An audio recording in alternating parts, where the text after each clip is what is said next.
Bonjour à tous et bienvenue au webinaire Supply Chain de BFW qui va vous présenter comment on peut optimiser vos prévisions commerciales et la planification de la demande avec la plateforme Anaplan. Avant de rentrer dans le sujet, je vais me présenter, Francesca et ensuite, et on vous présentera vraiment de manière très rapide la société, la plateforme Anaplan avant de rentrer dans le cœur du sujet. Donc pour ma part, je suis Henrik Marty, je gère aujourd'hui la practice Anaplan du cabinet BAW, qui aujourd'hui compte une vingtaine de personnes et qui du coup met en place des procès de planification tels que la prévision de la demande, par exemple, avec Anaplan chez nos clients. Bonjour, je suis Francesca Carriero et je suis consultante Anaplan chez Business at Work, spécialisée en supply chain. Donc, avant de commencer, comme je vous le disais, je vous propose de nous présenter vraiment très rapidement. Le but, c'est de passer le plus de temps dans la démonstration. Aujourd'hui, Business at Work, c'est un cabinet de 260 consultants qui est situé à Paris, à Caen, à Londres et en Île-Maurice. On n'est pas particulièrement sectorisé dans le sens où on intervient pour le monde de l'industrie, du high-tech, du transport, dans le monde de l'agroalimentaire, etc. Et nous sommes spécialisés sur les différentes fonctions métiers d'entreprise, à savoir la finance, les ressources humaines, les ventes et également la supply chain. La plateforme Anaplan, je ne sais pas si vous connaissez tous, c'est aujourd'hui la première plateforme de planification dans le cloud qui permet d'utiliser les processus de planification de l'ensemble des métiers de l'entreprise. Donc, par processus de planification, on entend historiquement, on faisait de l'élaboration budgétaire, mais on fait également de la prévision commerciale, de la planification supply chain, on peut faire de la prévision de la demande, c'est ce qu'on va vous montrer aujourd'hui. On peut faire de la planification de masse salariale, etc. Avec la possibilité de pouvoir connecter l'ensemble de vos plans opérationnels dans l'entreprise pour avoir une planification qui soit la plus cohérente possible pour l'entreprise. Aujourd'hui, la plateforme compte plus de 1000 clients dans le monde et comme je vous le disais, apporte de la valeur essentiellement pour les métiers finance, pour les métiers de la supply chain, pour les métiers également pour la direction des ventes. Nous concernant, donc on a choisi de travailler avec cette plateforme Anaplan depuis fin 2015, puisqu'on était convaincus par la valeur qu'elle pouvait apporter à nos clients. Vous le verrez, la plateforme en fait apporte une grande capacité de modélisation qui permet de modéliser des processus de planification tels que vous le faites aujourd'hui dans vos Excel, de la manière la plus proche possible de vos besoins, tout en apportant une certaine robustesse, une puissance de calcul qui permet d'adresser des problématiques parfois de contexte dans des contextes à la fois déjà grands comptes et également sur des entreprises de toute petite taille. Aujourd'hui, on met en place cette plateforme pour les différents métiers de l'entreprise et bien entendu, on intervient avant, pendant et après le projet.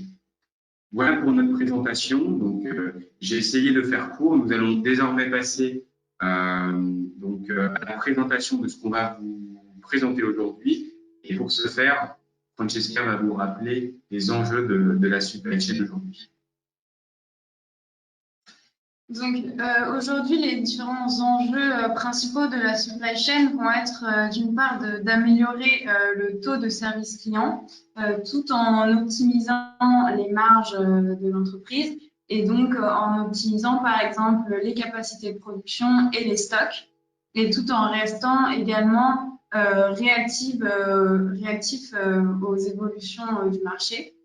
La plateforme Anaplan, c'est une plateforme qui va vous permettre de répondre à ces différents enjeux, car c'est une plateforme qui est agile et qui est évolutive et qui permet également une grande collaboration entre les différents employés et les différents secteurs de l'entreprise. Donc, elle va permettre en particulier de visualiser des données en temps réel. Toutes les données sont actualisées en temps réel et ainsi, ceci permet une meilleure réactivité et une meilleure prise de décision. C'est également possible de faire évoluer le modèle de manière très flexible face aux différentes évolutions de la chaîne logistique, par exemple. Donc, l'application Anaplan va pouvoir regrouper des données de différentes sources différentes. Par exemple, on va pouvoir regrouper des données de vente des systèmes de gestion, également des données de systèmes opérationnels et des référentiels.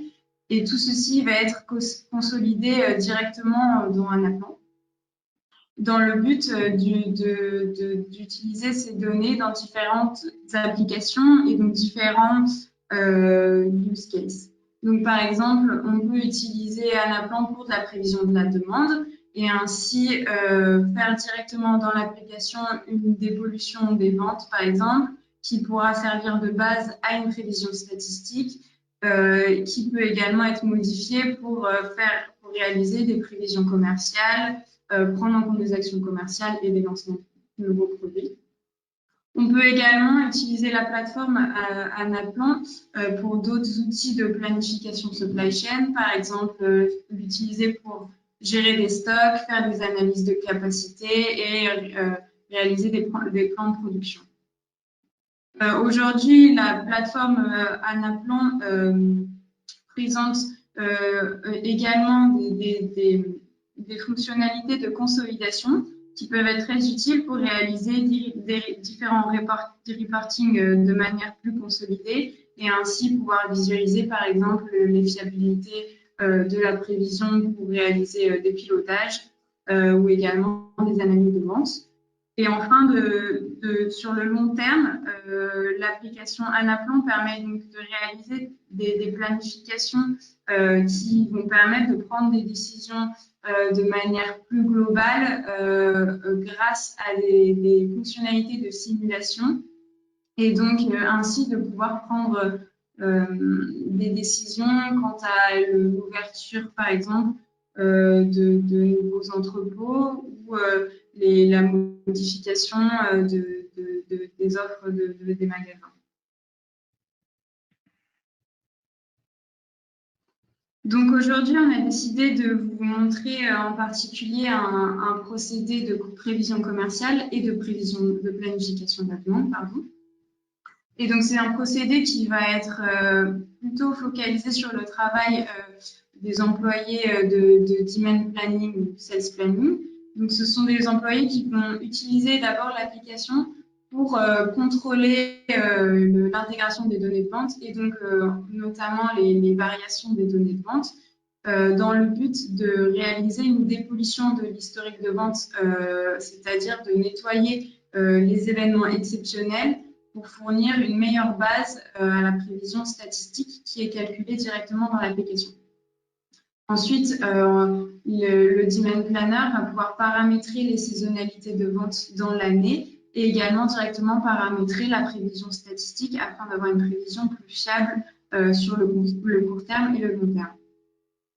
Suite à ça, on peut avoir intervention du marketing ou des ventes pour prendre en compte également des actions commerciales planifiées dans le but d'avoir encore une fois une prévision qui va être plus fiable et cohérente avec les plans de publicité par exemple.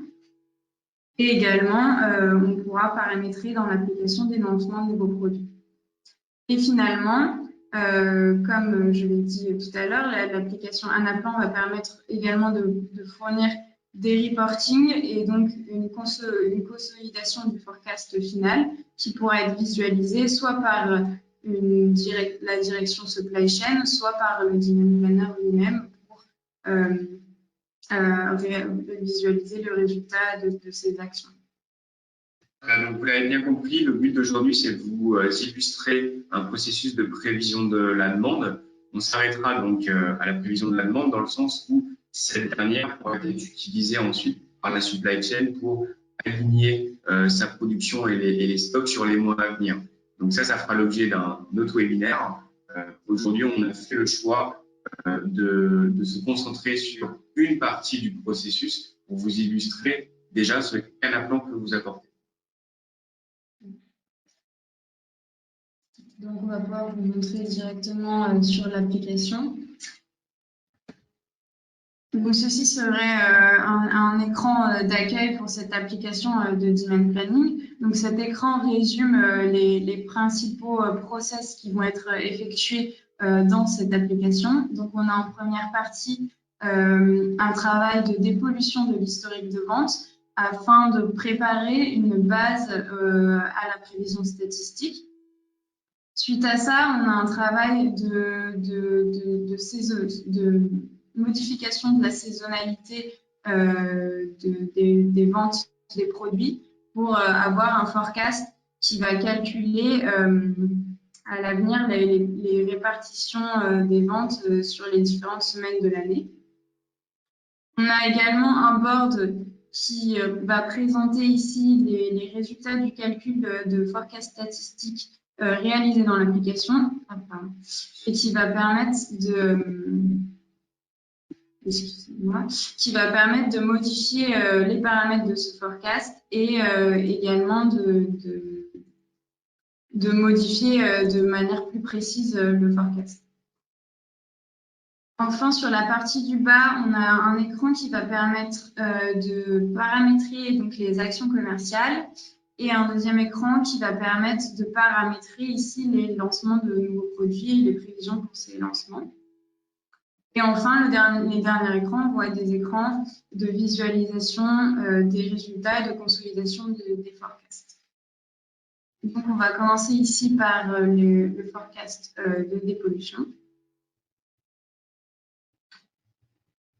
Donc, vous voyez ici sur l'écran du bas un graphique qui va présenter les différentes ventes réalisées de manière globale sur l'année. On peut avoir des événements exceptionnels qui ne vont pas forcément se renouveler sur les années prochaines, donc qu'on souhaiterait dépolluer, soit rajouter des opportunités manquées pour les futures années. Donc, on peut visualiser par exemple ici qu'on va avoir des pertes au niveau de la période de confinement.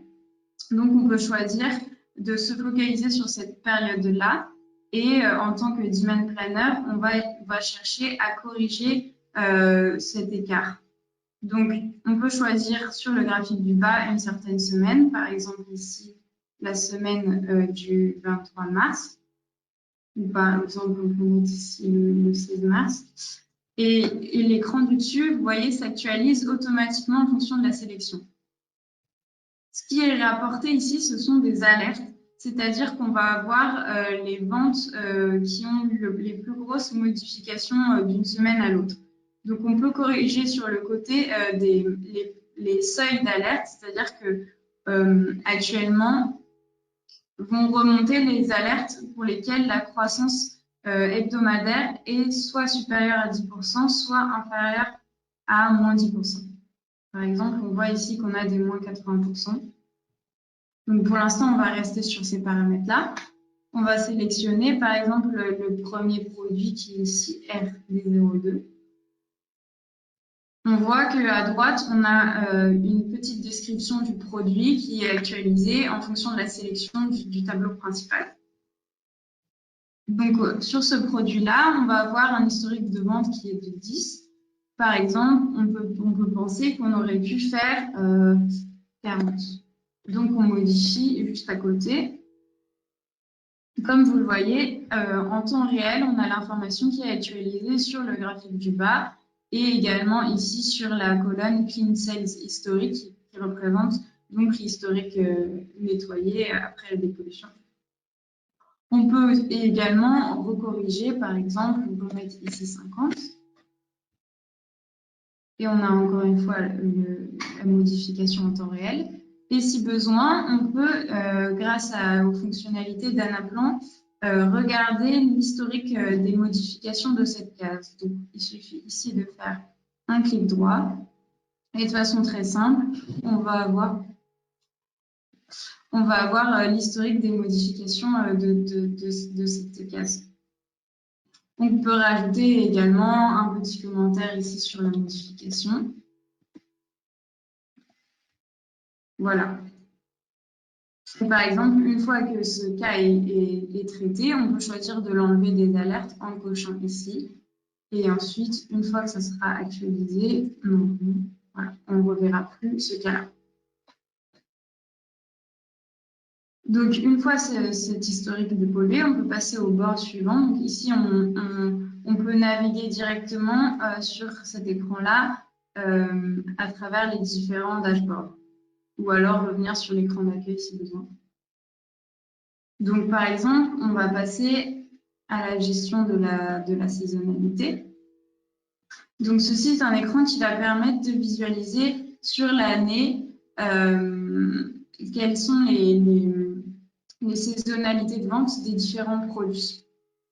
Donc, encore une fois, ici, on peut sélectionner, par exemple, on va rester là sur les robes. On peut choisir également les t-shirts ou ici, choisir un pays différent, passer à l'Italie, par exemple. Et ici, toutes les données sont actualisées directement. Et donc, on a une saisonnalité qui est calculée par l'outil, mais qu'on peut également modifier ici, par exemple, sur l'avenir, si on pense que on a eu dans le passé beaucoup de ventes au mois de la semaine de début septembre, mais dans le futur, on pense que ça va évoluer plutôt à la baisse. On peut choisir, par exemple, ici de mettre 2%, et donc ça va être ici également corrigé automatiquement pour toutes les robes vendues en Italie.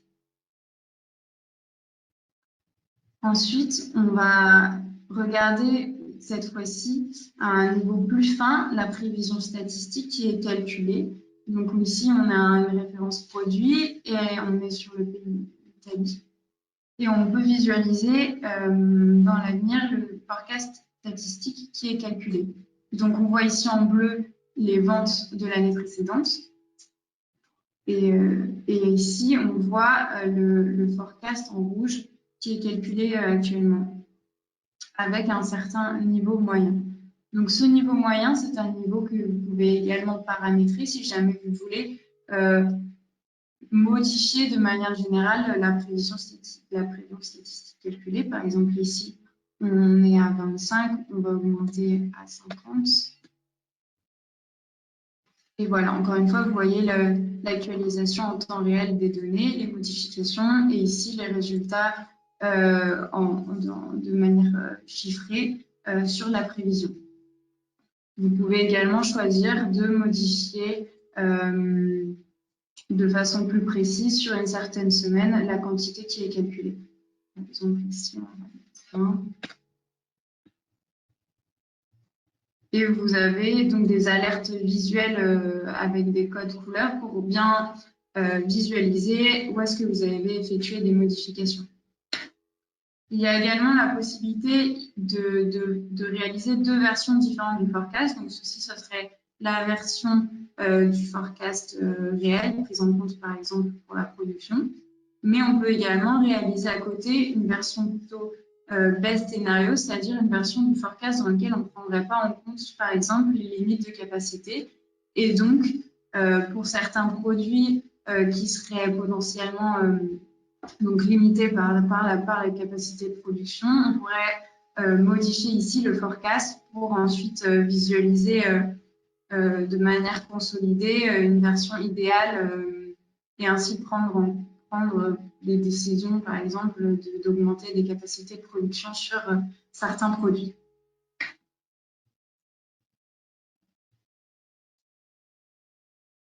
Donc, suite à ça, il est également possible de paramétrer des actions commerciales, c'est-à-dire rajouter des croissances sur certains produits sur une certaine période. Donc, par exemple, ici, j'ai paramétré une première action qui va avoir lieu sur les robes, sur le pays français et sur le mois d'août. Donc, pour la visualiser, on peut regarder ici, par exemple, si on choisit de regarder sur sur le mois d'août.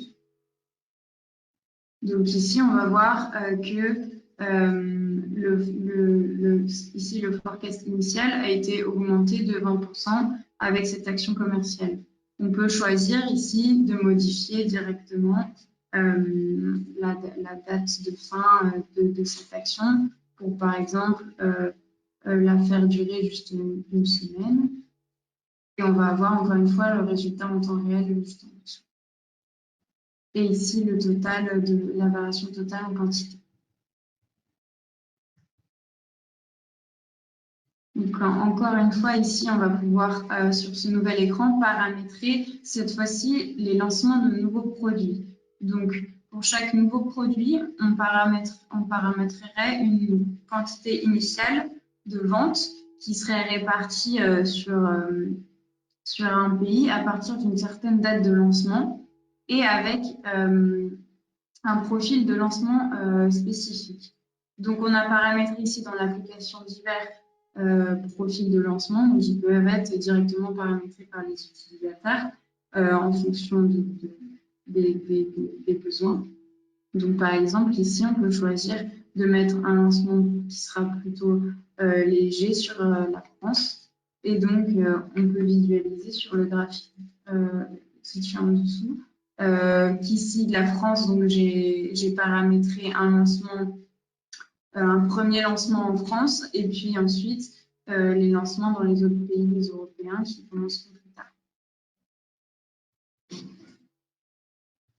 Enfin, une fois ce paramétrage réalisé, on va pouvoir visualiser les résultats globaux de manière consolidée des différents forecasts. Donc, par exemple, de manière hebdomadaire, on peut ici visualiser l'évolution du forecast sur l'année par rapport, par exemple, aux ventes de l'année précédente et également pouvoir regarder les valeurs du forecast, donc ici en euros et également en local currency, en devise locale. Donc, par exemple, ici, on reste sur la France, donc on va avoir peu de changements, mais si par exemple on se met sur les États-Unis, donc on voit que la devise paramétrée va être le dollar et donc on a les valeurs ici en dollars. Et on peut facilement visualiser l'évolution de ce forecast.